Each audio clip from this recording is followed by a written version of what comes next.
All right, let's look at the homework 10.5, problem number 6.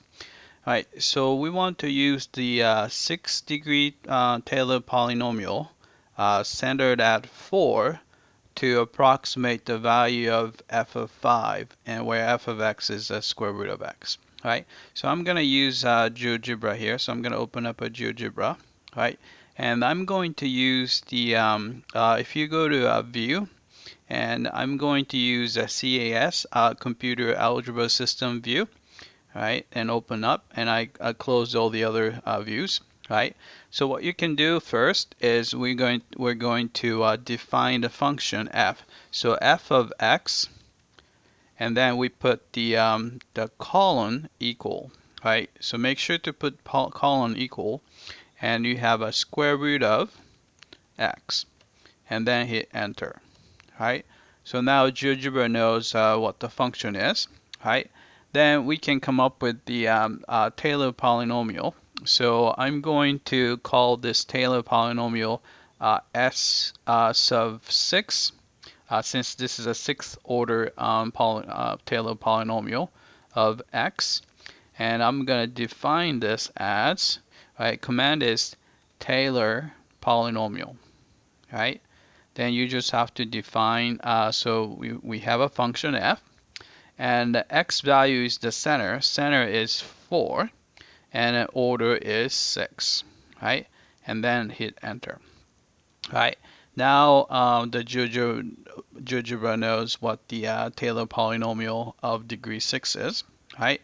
Then all you have to do to answer the first question would be, so we have a S of 6, so this is the Taylor polynomial, and we want to evaluate it at 5, so hit enter, right?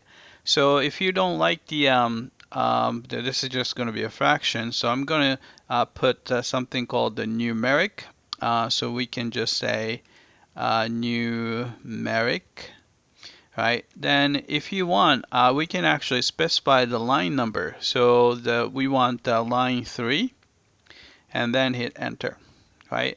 2.24, right? Let's see what the precision they want. They want, let's see, round to your 4 decimal places, right? So we're gonna have to put, let's see, so I'm gonna put maybe 5. So you can see that the reason why to put 5 is that it's a significant figures. So you have 1, 2, 3, 4, 5 figures, so which end up having 4 decimal places. All right, so answer is 2.2361. So what we can do is right click and copy. All right, then we can just go to here, and then Control V will get you there. All right, so let's check the answer. All right, it came back and looks like we got the first part correctly. All right, then we're gonna do the upper bound of the remainder. All right, so error approximation. So let's do that. So since this is the degree 6, we need to take the 7th derivative. So let's look at the 7th derivative. So you have a f. We can, so one way is you can just put the prime, 7 primes. You'll have 1, 2, 3, 4, 5, 6, 7, and then hit enter. All right. So if you don't like the way it looks, we can always simplify. So we can actually put simplify around it, and hit enter. All right, so we have that. Right? If you want, we can define a function. I'm going to call this function g of x.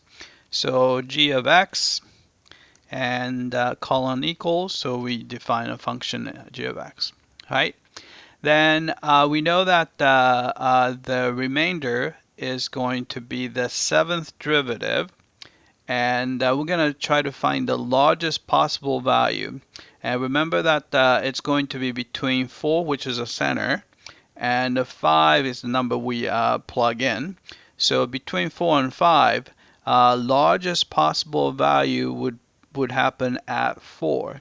So what we can do is we're going to use the g, and I'm going to plug in, oops, sorry, let's see, g of 4, right?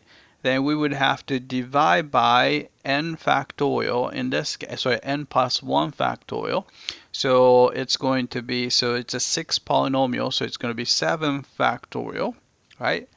Then we're going to multiply by, x is the 5, and the c center is 4, and raise it to the 7th power, right? So which is going to be, this is going to be just 1, so it really doesn't do anything, but I'm going to hit enter, right? Let's see, I did something wrong here. G of 4, maybe I'll get rid of that. All right, so we got that. All right, so again, if you want to find a numerical value, so we can just say numeric, right? Then we have line number would be number 6. And then let's see, I'm gonna put 1 or 2. I'll just put 2 here. All right, so it looks like it's going to be 0.00002. All right, so I'm going to copy that, and then I'm going to put it right here. So here. All right, let's check the answer. All right, I came back, and looks like we got the second part correctly. All right, that's it. I hope that this was clear.